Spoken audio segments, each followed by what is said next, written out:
Hello guys, welcome back. देखिए, आज 28 मार्च है और अब मंडे के न्यूज़पेपर में जो जो न्यूज़ और एडिटोरियल इंपॉर्टेंट है उसके बारे में चर्चा करेंगे। सबसे पहले फ्रंट पेज पे यही सेम न्यूज़ हमने कल परसों भी डिस्कस की थी, जिसमें लिखा हुआ है ahead of no trust vote Imran says no deal with the opposition. ठीक है, हमें पाकिस्तान के नो ट्रस्ट वोट से कुछ नहीं लेना। It is a kind of no confidence motion in our India. ठीक है, सो जो नो हमारे यहाँ पे नो कॉन्फिडेंस मोशन होता है इंडिया में, उसी तरह का ये एक टूल है। तो इसके बारे में हमें ज़रूर पता होना चाहिए what is a no confidence motion. No no confidence जो मोशन है, it's the part of our syllabus, और ये GS 2 में हमें देखने को मिलेगा, जो कि कॉन्स्टिट्यूशन के बारे में बताता है। ठीक है जी। So what is a no confidence motion, इसके बारे में हमें क्या पता है कि ये सबसे पहली चीज़ तो which is moved in the Lok Sabha against the entire council of minister. ठीक है, they are no longer deemed fit to hold position of responsibility due to their inadequacy. ठीक है, उनकी इन एडुकेसी की वजह से उनको लग रहा है कि भाई वो काउंसिल ऑफ जो मिनिस्टर है वो यहाँ पे जो चीज़ें वो होल्ड करने के लिए लायक नहीं है, तो उनको निकाल देना चाहिए। तो इसके लिए अगर कोई prior reason, no prior reason, इसके लिए प्रायर रीज़न देने की कोई भी ज़रूरत नहीं है लोकसभा में। अब ऐसा किया क्यों जाता है? ठीक है, ऐसा किया क्यों जाता है कि काउंसिल ऑफ मिनिस्टर को वहाँ से हटाने की बात की जा रही है, क्योंकि आर्टिकल 75 में लिखा हुआ है कॉन्स्टिट्यूशन के कि जो काउंसिल ऑफ मिनिस्टर है वो कलेक्टिवली रिस्पॉन्सिबल है टू दी लोकसभा। क्लियर बात? तो कलेक्टिवली रिस्पॉन्सिबल है टू दी लोकसभा। अगर ये चीज़ लिखी हुई है तो ऑब्वियसली क्या होगा कि council of minister is responsible to the Lok Sabha. तो इसमें है क्या कि और जो बहुत इंपॉर्टेंट चीज़ है यहाँ पे आपको याद रखनी है, जो नो कॉन्फिडेंस मोशन है, अगर council of minister collectively responsible है Lok Sabha only, not parliament, not Rajya Sabha, तो मैं यहाँ पे क्या लिखूंगा, यहाँ पे क्या बताऊंगा, can be introduced only in the Lok Sabha under rule 198। ठीक है जी, अंडर रूल 198 में ही ये चीज़ यहाँ पे ये चीज़ दी गई है। अब अगर मैं यहाँ पे बात करूँ तो जो मोशन है no confidence can be admitted where a minimum of 50 members support the motion in the house. ठीक, फिर उसके बाद में अगर हम बात करें, the speaker then when satisfied that the motion is in order will ask the house if the motion can be adopted. ठीक है, तो जो स्पीकर है वो दूसरे लोगों से मतलब एक तरह से भी पूछेंगे कि अगर इसको एक्सेप्ट करना चाहिए, नहीं करना चाहिए। अगर 50 मेंबर्स ने सपोर्ट कर दिया तो उसको एक्सेप्ट किया जाएगा और विद इन 10 डेज़ उसके लिए डिस्कशन रखी जाएगी। ये चीज़ साथ में याद रखनी है, विद इन 10 डेज़। 10 डेज़ के बीच बीच में जब भी डिस्कशन रखी जाएगी, अगर वो मोशन पास कर दिया गया, अगर वो मोशन पास हो गया, अगर उसको मेजॉरिटी वोट मिल गया पास होने के लिए, तो जो गवर्नमेंट है is bound to vacate the office. Government को अपना जो ऑफिस है वो क्या करना पड़ेगा, छोड़ना पड़ेगा। क्लियर हुई बात? तो नो कॉन्फिडेंस मोशन की हमने यहाँ पे बात की है कि आर्टिकल 75 के अंदर लिखा हुआ है कलेक्टिवली रिस्पॉन्सिबल है जो काउंसिल मिनिस्टर है टू दी लोकसभा। अगर वो इनएडिक्वेटली काम कर रहे हैं तो उसको हमें कॉन्फिडेंस नहीं है भाई आप में, आप जाओ यहाँ से ऑफिस छोड़ के।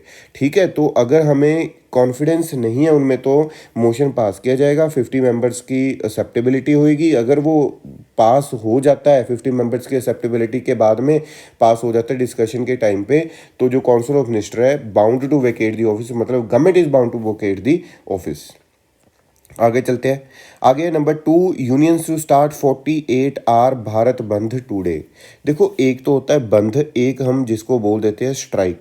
बंद क्या होता है कि जो पॉलिटिकल पार्टीज है वो बोल देते हैं कि हमने भाई बंद करना है। यहाँ पे देखो ना, यहाँ पे क्या है, भारतीय मजदूर संघ, कोई एसोसिएशन है, इस तरह की जो चीज़ें हैं, उन्होंने बोला कि भाई जो बंद है उसमें जो पॉलिटिकल पार्टीज है वो फोर्सफुली भी हो सकता है, कुछ भी हो सकता है। तो बंद एक वैसे तो इलीगल चीज़ है। ठीक है, बंद वैसे तो एक इलीगल चीज़ है, ये आपने याद रख लेना है। अभी मैं बात करूँगा कंप्लीट के राइट टू स्ट्राइक के बारे में, क्या क्या दिया हुआ है कॉन्स्टिट्यूशन में और इसमें क्या है। देखिए, जो वर्ड है स्ट्राइक, वो आया stricken to go which means to quit, hit और impress in case of trade dispute. ठीक है, ये बहुत ही ज़्यादा इफेक्टिव और फाइनल रिजॉर्ट है, क्योंकि इसके बाद में अगर किसी के हाथ में कोई चीज़ नहीं है तो यही एक चीज़ रह जाती है। और राइट टू जो स्ट्राइक है उसको हमने स्टैट्यूटरी राइट का दर्जा दिया हुआ है, जो कि section 22 clause 1 sub clause A of the industrial dispute act 1957 के अंदर भी आता है। फिर आगे हम बात करते हैं constitutional provisions related to right to strike. Number 1 चीज़ यहाँ पे क्या है कि आर्म्ड फोर्सेस और जो पुलिस है उनका जो फंडामेंटल राइट है टू फॉर्म एन एसोसिएशन, यहाँ पे मैं स्ट्राइक की तो बात ही नहीं कर रहा, मैं अभी एसोसिएशन की बात कर रहा हूँ, उसको रिस्ट्रिक्ट किया जा सकता है under article 19 clause 4 in the interest of public order and other considerations. अगर पब्लिक ऑर्डर देखो ना, और लॉ एंड ऑर्डर को देखना किसका काम है, आर्म्ड फोर्सेस पुलिस का, अगर वही एसोसिएशन बना के कुछ इस तरह की मीटिंग्स या कुछ और करने लग जाएं तो वो बात नहीं बनेगी। सो तो 19 में लिखा हुआ है in the interest of public order and other considerations. अगर हम बात करते हैं नंबर 2 की, under article 33 of the constitution parliament by law restrict और एब्रोगेट कर सकता है the rights of the members of the armed forces. ठीक है जी, जो कि किस काम में लगे हुए हैं, मेंटेनेंस ऑफ पब्लिक ऑर्डर में, so as to ensure the proper discharge of their duties and maintenance of the discipline among them. Number 3 की हम यहाँ पे बात करते हैं पॉइंट की, इंडिया ने रिकग्नाइज किया strike as a statutory right under किसके, इंडस्ट्रियल डिस्प्यूट एक्ट ऑफ 1947। ठीक है जी। नंबर 4 यहाँ पे हमें क्या पता होना चाहिए, strike is not expressly recognize in the constitution of India. मतलब इस तरह से ये नहीं है कि भी स्ट्राइक को आपका फंडामेंटल राइट बना दिया गया है, strike is not a fundamental right, लेकिन स्टैट्यूटरी एक बैकिंग हमने दी हुई है। एक चीज़ को हमने याद रखना है यहाँ पे, तो Kameshwar Prasad versus state of Bihar 1958 में ये बोला जाता है strike is not a fundamental right. ठीक है, और गवर्नमेंट एम्प्लॉयज़ को कोई भी लीगल या मोरल राइट नहीं है to go on strike. Number 5 constitution में क्या लिखा हुआ है, मतलब जो कॉन्स्टिट्यूशनल बेसिस में सुप्रीम कोर्ट की जजमेंट क्या आई, Delhi police versus union of India में ये अपहेल्ड किया रिस्ट्रिक्शन को to form an association by the member of non gazetted police force. ठीक है, हमने ऊपर भी ये चीज़ देखी थी। 6th में हमें देखने को मिलता है जो right to freedom of association is fundamental. ठीक है, right to freedom of association बनाने की जो राइट है, फ्रीडम है, वो फंडामेंटल राइट है। लेकिन आप बोलो कि जी हमने एसोसिएशन बना ली और अब आप हमें उसका दर्जा दो, मतलब रिकग्नाइज करो हमारी एसोसिएशन को, वो कोई फंडामेंटल राइट नहीं। आप बना लो, कोई बात नहीं, बना के बैठ जाओ। 8th पॉइंट क्या है, K Rangarajan versus government of Tamil Nadu, supreme court held that employees have no fundamental right to resort to strike. और lastly, there is prohibition to go on strike under the Tamil Nadu government servant conduct rule 1973। तो ये proper हमें यहाँ पे पता चला। और conclusion क्या निकलता है भाई, कंक्लूजन ये है इस चीज़ का, सारी चीज़ों का, कि right to strike under 19 clause 1 sub clause A of the constitution, no fundamental right, right to strike is no fundamental right, ये आपने याद रखना है। बट एक यहाँ पे मैंने आपको बताया था, this is extremely important point, के जो राइट टू स्ट्राइक है वो एक स्टैट्यूटरी राइट है, ये आपने याद रखना है। ठीक है, so strike as a weapon is mostly misuse which result in chaos. हम आगे बात करते हैं। नंबर 3 यहाँ पे न्यूज़ आई है आज एफडीआई इनफ्लो के बारे में। एफडीआई इनफ्लो के बारे में क्या है कि जो तमिलनाडु है वो जो तमिलनाडु, उसमें जो एफडीआई इनफ्लो है वो 41.5% तक ऊपर चला गया है।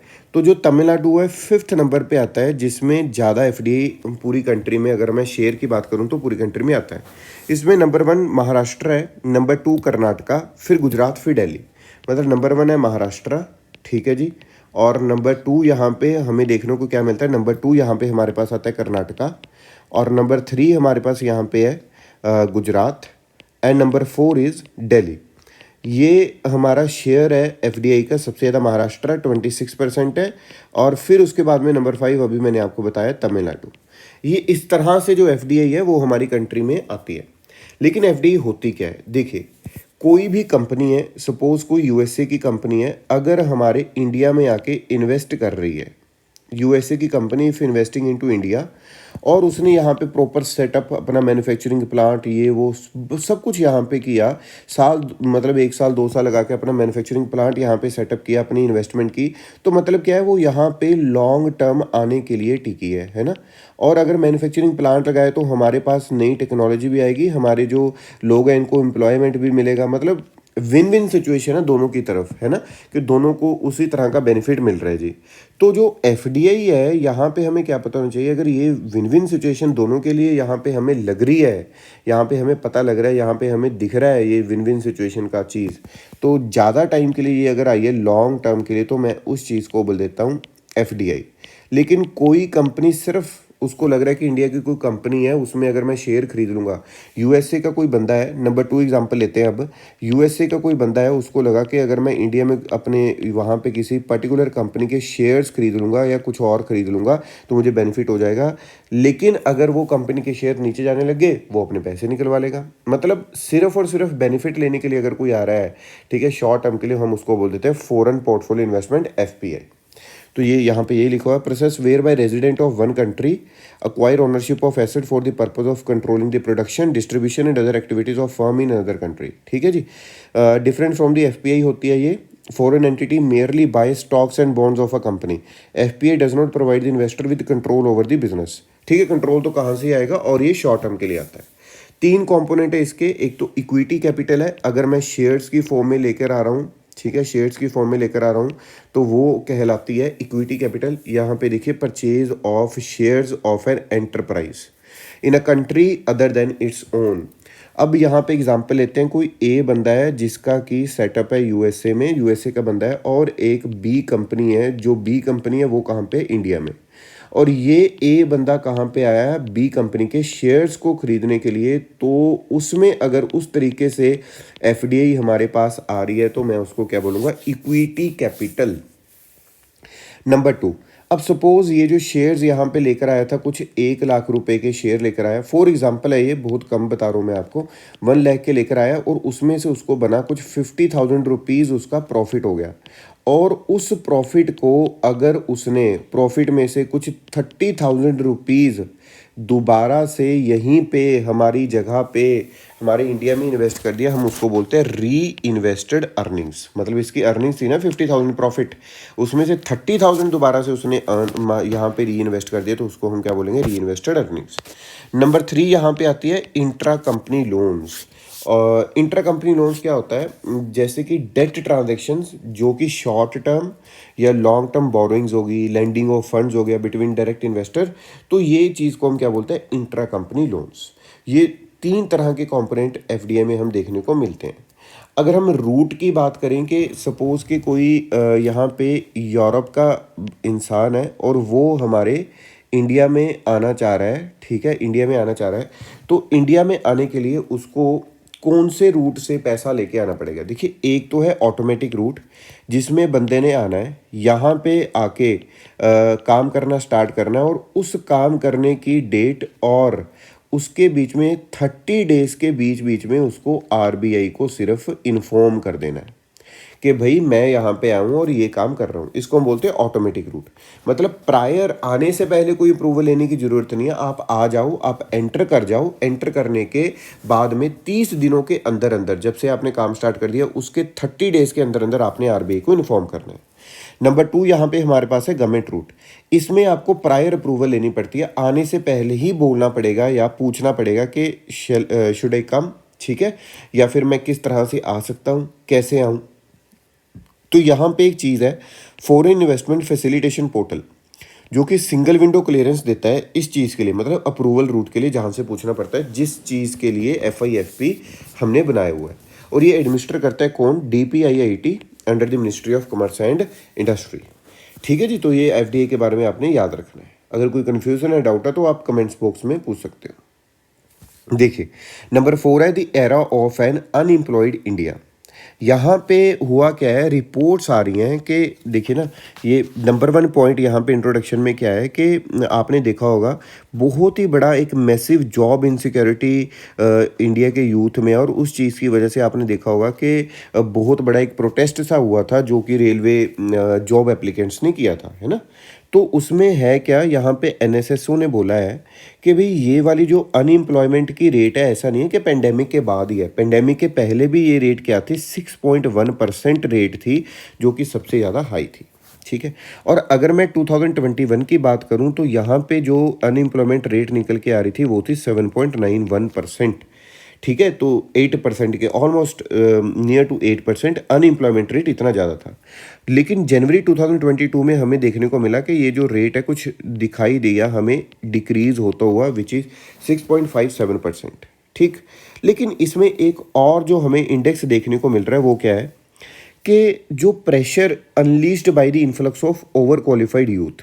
ठीक है, ओवर क्वालिफाइड जो यूथ है, और ये देख क्या रहा है हमें यहाँ पे कि जो प्राइवेट सेक्टर है वहाँ पे जो लोग हैं, जो उनके ख्यालात है वो ये हैं कि प्राइवेट सेक्टर में हमें जॉब नहीं करनी।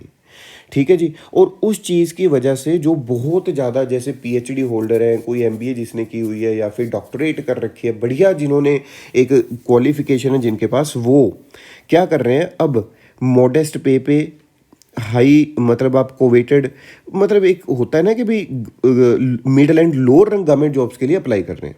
ठीक है, इतना ज़्यादा पढ़े लिखे होने के बाद भी हमने पीएचडी कर लिया, बहुत हाई, मतलब जो उसका क्राइटेरिया है, देखो ना कि जो उसकी रिक्रूटमेंट का क्राइटेरिया है उससे ऊपर की हमने पढ़ाई की हुई है, लेकिन हम अप्लाई कर रहे हैं किस चीज़ के लिए, जो मिडिल रैंक गवर्नमेंट जॉब्स है, जो लोअर रैंक गवर्नमेंट जॉब्स है, because of the job insecurity जो बोली जा रही है कहाँ पे, इन दी प्राइवेट सेक्टर। मतलब यहाँ पे लिखा हुआ है वैसे तो कि कैपेबिलिटी अगर है आप में तो आप प्राइवेट सेक्टर में भी अच्छे वे से ग्रो कर सकते हो as comparison to government sector. ठीक है, तो इसमें यहाँ पे इन्होंने एक डेटा भी दिया कि 35,000 पोस्ट निकली थी जो रेलवे रिक्रूटमेंट बोर्ड ने निकाला, उसके लिए 1.25 करोड़ एप्लीकेशंस आई थी, 1.25 करोड़ एप्लीकेशंस आई थी, जिसकी वजह से बड़ा हंगामा भी हुआ है ना।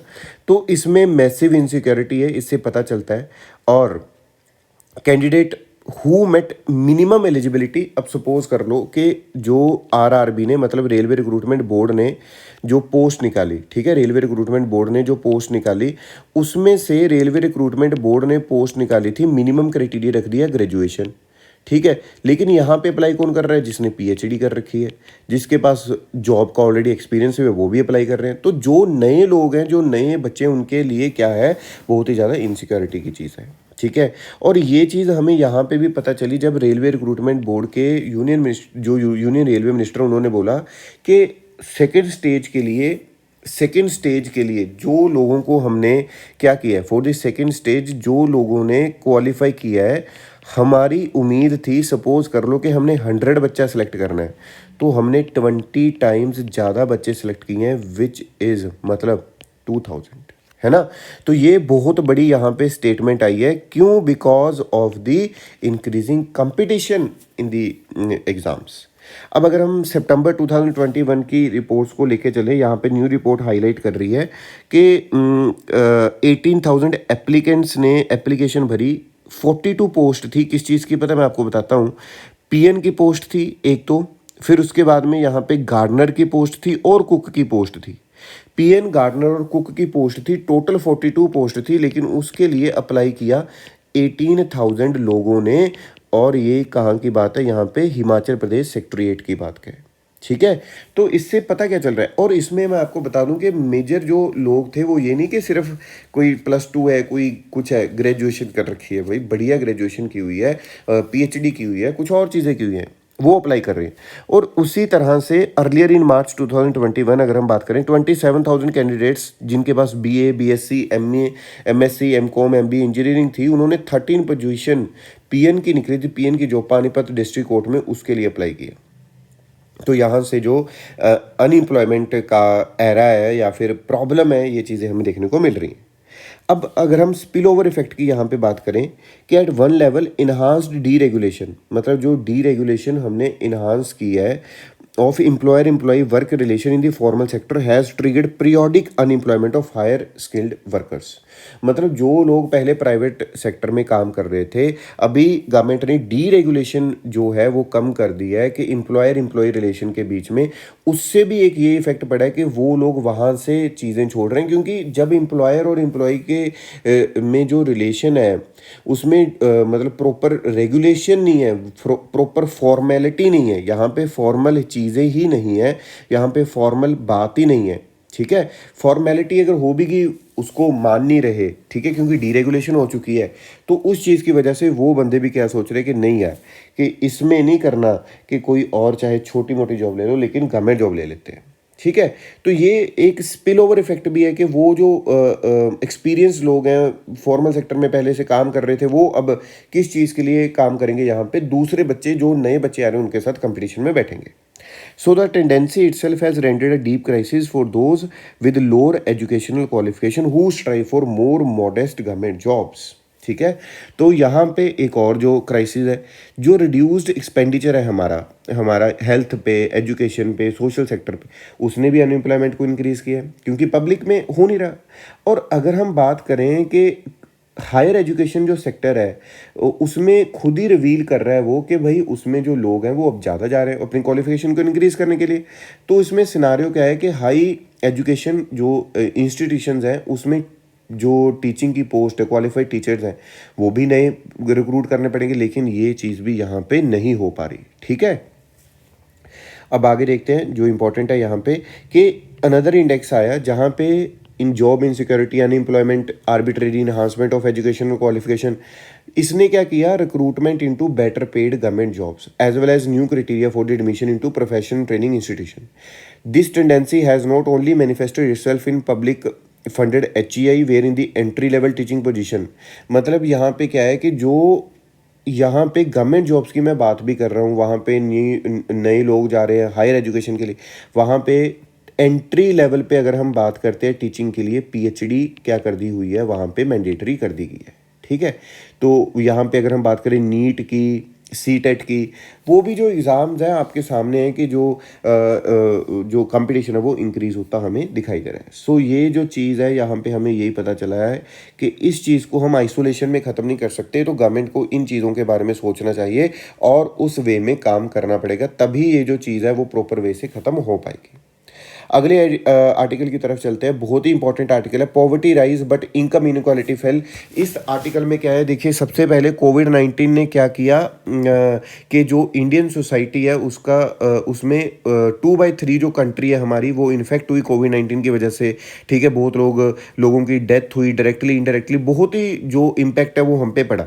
तो लेकिन यहाँ पे एक और जो डेटा था पहले कि जो मैक्रो इकोनॉमिक क्राइसिस थे, जैसे कि ऑयल शॉक आया 1990-91 का, या ग्लोबल लिक्विडिटी क्राइसिस आए, तो वहाँ पे जो सबसे ज़्यादा अगर हम बात करें कि उस चीज़ का जो फ़र्क पड़ा था, जो असर पड़ा था, वो जो पुअर लोग हैं उस पर पड़ा था। लेकिन ये जो डेटा आ रहा है उसमें ये देखने को नहीं मिल रहा, यहाँ पे जो पुअर लोग हैं उन पे इतना असर नहीं पड़ा, लेकिन जो ऊपर वाले लोग थे, अपर या फिर upper middle class we can say, उन पे बहुत ही ज़्यादा एक अच्छे लेवल का यहाँ पे असर होता दिखाई दे रहा है हमें। तो यहाँ पे है क्या कि जो वर्ल्ड बैंक ने एक पॉवर्टी लाइन दी हुई है $1.90, तो उसमें से पहले 7.6% जो इनकम है वो होती थी लोगों की, वो राइज होकर 11.7% हो चुकी है इन जुलाई 2021।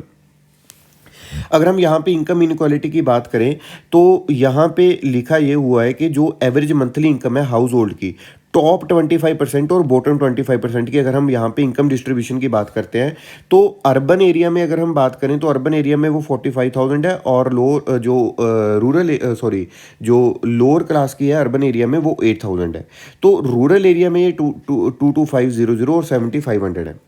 तो इसमें हमें देखने को ये मिला कि एवरेज मंथली इनकम है जो टॉप क्वार्टाइट की अर्बन एरियाज में, वो ऑलमोस्ट 30% क्या होगी, गिर गई है। जो कि 45,000 होती थी वो अब कितनी हो गई, 32,500, ठीक है। लेकिन monthly income of the bottom जो है वो उसी 8,000 9,000 उतने टाइम तक ही रही है।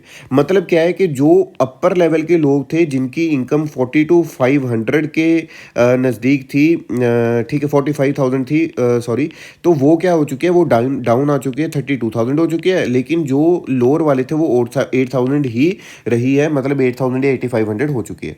अब यहाँ पे हमने क्या देखा कि जो गैप है पहले बहुत ज़्यादा था, अब क्या हो चुका है, रिड्यूस हो चुका है, ठीक है। अब आगे देखते हैं, आगे क्या है, रूरल एरियाज जो टॉप क्वार्टाइट इनकम है वो भी कम हुई है, लेकिन जो बॉटम क्वार्टाइट इनकम थी वो थोड़ी सी बढ़ती हुई यहाँ पे हमें दिखाई दे रही है। तो ये जो रिमार्केबल फाइंडिंग है is not unprecedented, historians observed the same dynamic during the plague in 14th century Europe. 3 sources है इनकम के यहाँ पे अगर हम बात करते हैं जिसकी वजह से ये कुछ हो सकता है। नंबर 1 है गवर्नमेंट ट्रांसफ़र, नंबर 2 है प्रॉफिट और नंबर 3 अगर हम बात करें लेबर। ठीक है, तो नंबर 1 जो गवर्नमेंट ट्रांसफ़र है उसमें अगर हमने देखा जाए कि चाहे वो 200 या 500 या 400-500 यहाँ पे देखिए ना लिखा हुआ है कि 400 पर मंथ आया अर्बन एरिया में या फिर 500 पर मंथ आया रूरल एरिया में, उससे कुछ ना कुछ तो जो पुअर लोग हैं, जो नीचे दबके के लोग थे, उनको कुछ ना कुछ तो बेनिफिट मिला ही मिला है। लेकिन अगर दूसरी चीज़ की हम बात करें बिजनेस प्रॉफिट की, जो अपर क्वार्टाइट है उसको मेजर जो पोर्शन था वो बिजनेस प्रॉफिट से ही पैसा आ रहा था। तो बिजनेस प्रॉफिट ने क्या किया, यहाँ पे कोई भी जो चीज़ है वो हमें देखने को यहाँ पे अच्छे वे से नहीं मिल रही। जो बिजनेस प्रॉफिट है, जो बिजनेस वाली चीज़ें हैं, जो बिजनेस प्रॉफिट है, हमें ये देखने को मिला कि उसमें क्या है कि वो वॉलेटाइल है। देखिए ना, लेबर इनकम है जो, वो लेबर इनकम तो उतनी मिलती रहेगी, लेकिन जो बिजनेस प्रॉफिट है, जो बिजनेस की इनकम है, वो क्या है, वॉलेटाइल है, कभी आएगी कभी कम कभी ज़्यादा। लेकिन अगर हम बॉटम क्वार्टाइल की बात करें, वो ज़्यादातर किस में थे, वो लेबर में। तो लेबर का जो अमाउंट था, जो चीज़ थी, वो उतनी की उतनी आती रही। अब हम बात करते हैं यहाँ पे demand for labour. Demand for labour में क्या है कि बेटर एक्सप्लेनेशन इस तरह से हमें दिखाई दे रही है, जो डिसप्रोपोर्शनेट लॉस हुआ लेबर में। कैसे, ये यहाँ पे हमें पढ़ने की बड़ी अच्छे वे से ज़रूरत है। ये बहुत इंपॉर्टेंट डेटा है, we can use in the mains. The rich tend to work in the service sector. ठीक है, जो रिच है वो सर्विस सेक्टर में काम कर रहे थे और demand for services fail more than demand for other sectors. देखिए, जो सर्विस सेक्टर में जो रिच लोग हैं वो ज़्यादातर काम कर रहे थे और सर्विस सेक्टर की डिमांड है सर्विसेज की, वो तो गिरी गिरी है। So 30% of workers in bottom quartile household work in the service sector. ठीक है, 45% of worker from the top quartile household do. तो 15% का तो यहीं पे हमारा जो इफेक्ट है हमें दिखाई दे रहा है। ठीक है, और ड्यूरिंग दी पेंडेमिक जो कंज्यूमर की स्पेंडिंग है सर्विसेज पे, वो भी कम होगी। यहाँ पे क्लियर हो रही है बात आपको कि भाई जो अपर क्वार्टाइट के लोग हैं वो काम करते हैं सर्विस सेक्टर में 45%, जो लोअर क्वार्टाइट के लोग हैं वो काम करते हैं कुछ 30%। और अगर हम बात करें सर्विस सेक्टर में, सर्विस सेक्टर की जो डिमांड है, डिमांड उस टाइम पे कितनी कम हो गई, बहुत ही ज़्यादा। और सबसे ज़्यादा सर्विस सेक्टर की डिमांड कम हुई। जब ये डिमांड डिक्रीज़ हुई तो हमें देखने को क्या मिला कि ड्यूरिंग दी पेंडेमिक जो कंज्यूमर की स्पेंडिंग है वो 30 to 40% भी क्या होगी, रिड्यूस होगी सर्विस सेक्टर में। ठीक है जी, तो इस वे से हमें पता चला कि जो गैप है, जो इनकम इनक्वालिटी थी, जो गैप था अपर और लोअर क्लास के बीच में, वो क्या हुआ है, रिड्यूस हुआ है। बट यहाँ पे क्या लिखा हुआ है, ये ठीक है, our analysis does not suggest that the pandemic was good. हम ये नहीं बोल सकते कि ये पेंडेमिक बड़ा अच्छा था इंडियन इकोनॉमी के लिए कि भाई, लेकिन यहाँ पे हमें ये भी तो दिखाई दे रहा है कि पॉवर्टी रोज होगी, पॉवर्टी राइज हुई है, लॉस ऑफ लाइफ हुआ है। तो हम ये बोलना चाह रहे हैं यहाँ पे, वे फॉरवर्ड हमने ये देना है, हमने कंक्लूजन ये लिखना है यहाँ पे कि हम ये नहीं चाहते कि किसी की इनकम कम हो, है ना, तो इनक्वालिटी कम हो। हम ये चाहते हैं कि दूसरों की इनकम भी बढ़े, तब इनक्वालिटी कम हो। फिर मज़े वाली बात है। आगे चलते हैं। 6 number, states can identify minorities. देखिए यहाँ पे क्या है, जो गवर्नमेंट है इन 9 प्लेसेस, जहाँ जहाँ पे हिंदुइज्म है, बहाइज्म है और जोडाइज्म मिनॉरिटी में है, वहाँ पे स्टेट अपने आप आइडेंटिफाई और उनके लिए रूल्स बना सकती है। ये चीज़ गवर्नमेंट ने बोली है। ठीक है जी, जैसे कि matters like declaring the followers of Judaism, Bahaism, Hinduism, जो कि मिनॉरिटीज़ हैं, who are minorities in the Ladakh, Mizoram, Lakshadweep, Kashmir, Nagaland, Meghalaya, Arunachal Pradesh, Punjab, Manipur, can establish and administer education institution of their choice in the state and laying down guidelines for identification of minority at a state level may be considered by the state government. तो ये जो administer कर सकते हैं, establish कर सकते हैं अपने एजुकेशनल इंस्टीट्यूशंस को, वो किस बेसिस पे करें, वो मिनॉरिटी है या नहीं है, उस तरह की गाइडलाइंस कौन बना सकता है, अब स्टेट बना सकता है। क्योंकि ये वाली जो गवर्नमेंट ने एफिडेविट प्रोवाइड किया है, उस एफिडेविट से ये पता चल रहा है कि ये कॉन्करेंट लिस्ट में है। ठीक है, जिसमें parliament and state legislature have concurrent powers to enact. अगर हम यहाँ पे बात करें, ये बड़ा इंपॉर्टेंट चीज़ है कि जो पार्लियामेंट है उसके पास लेजिस्लेटिव कॉम्पिटेंस और सेंट्रल गवर्नमेंट के पास एग्जीक्यूटिव कॉम्पिटेंस है। एक एक्ट है हमारा national commission for minorities act 1992 और उसका एक सेक्शन है, सेक्शन का नाम है 2 क्लॉज सी। इसमें है कि सेंट्रल गवर्नमेंट नोटिफाई करती है 6 कम्युनिटीज को, जिसका नाम है Muslim, Christian, Sikh, Buddhist, Parsi और Jains as a minority under section 2 clause C of the national commission for minorities act of 1992।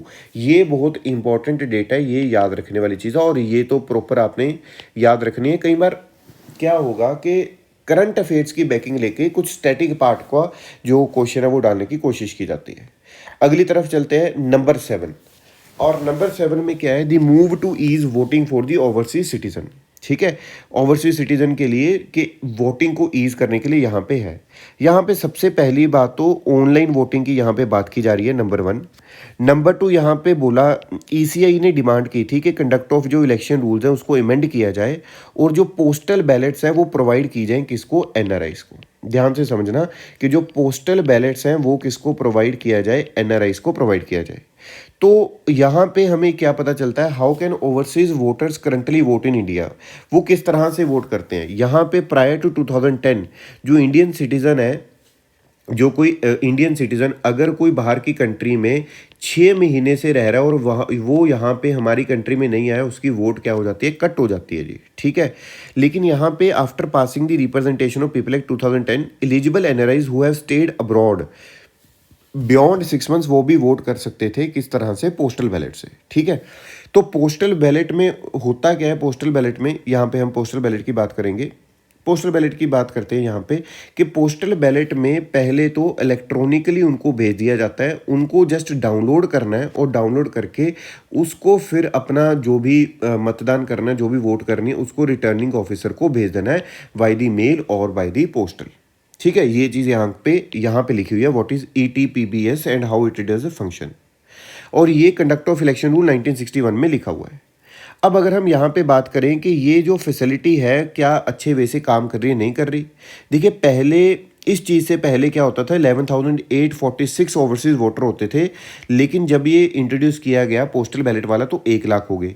लेकिन बल्क में जो यहाँ पे देखने को मिला वोटर्स, वो थे केरला से। ठीक है, तो विंटर सेशन ऑफ पार्लियामेंट 2017 में गवर्नमेंट ने प्रपोज किया कि हम क्या करते हैं कि रिमूव कर देते हैं रिस्ट्रिक्शन को, जो कि इम्पोज की हुई है section 20A of the representation of people act 1951 ने, जिसमें कि रिक्वायर है कि जो भी बंदा अगर रजिस्टर करवाएगा भी इस चीज़ में, अगर कोई बंदा रजिस्टर करवाएगा, यहाँ पे हमने देखा था ना कि 6 मंथ्स के बियॉन्ड भी बंदा वोट कर सकता है ना, तो उसमें रिस्ट्रिक्शन ये थी कि बंदे को अपनी कॉन्स्टिट्यूंसी में आना पड़ेगा, तभी वो वोट कर पाएगा, फिजिकली प्रेजेंट होना पड़ेगा।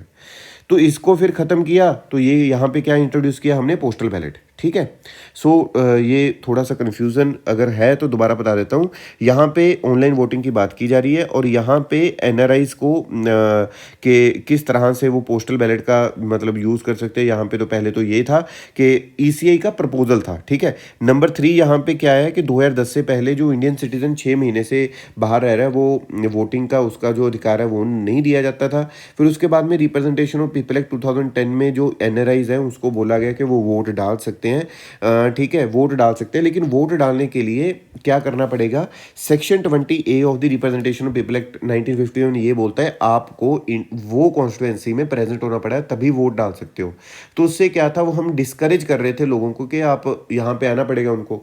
तो फिर हमने क्या लॉन्च किया, यहाँ पे ETPBS मतलब पोस्टल बैलेट इंट्रोड्यूस किया और अब हम क्या कोशिश कर रहे हैं, ऑनलाइन वोटिंग करवाने की कोशिश कर रहे हैं। ठीक है जी, so this is all about the 28 March of the newspaper. और आप जो इसकी PDF है, ये डिस्कशन वाली PDF आपको हमारे टेलीग्राम चैनल पे मिलेगी और टेलीग्राम चैनल का जो लिंक है वो डिस्क्रिप्शन में मिलेगा। Thank you.